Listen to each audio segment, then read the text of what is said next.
What's up guys, welcome back to the channel. In today's video, I'm going to show you how to transfer crypto from Coinbase Wallet to Coinbase quickly and easily. The first thing we'll do is tap into our Coinbase app.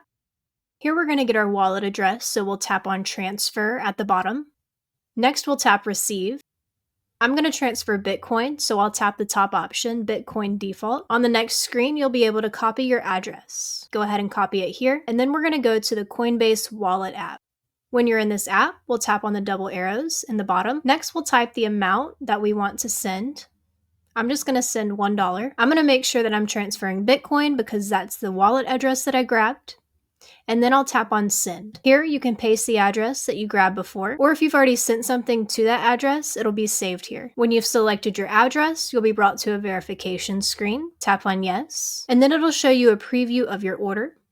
If everything looks okay, tap on send. That's all for today's video. I hope this helped you transfer from Coinbase Wallet to Coinbase quickly and easily. If you found this video useful, make sure to give it a thumbs up and don't forget to subscribe for more quick videos like this one. Drop a comment below if you have any questions or ideas for future videos. I'd love to hear from you, and I'll see you in the next one.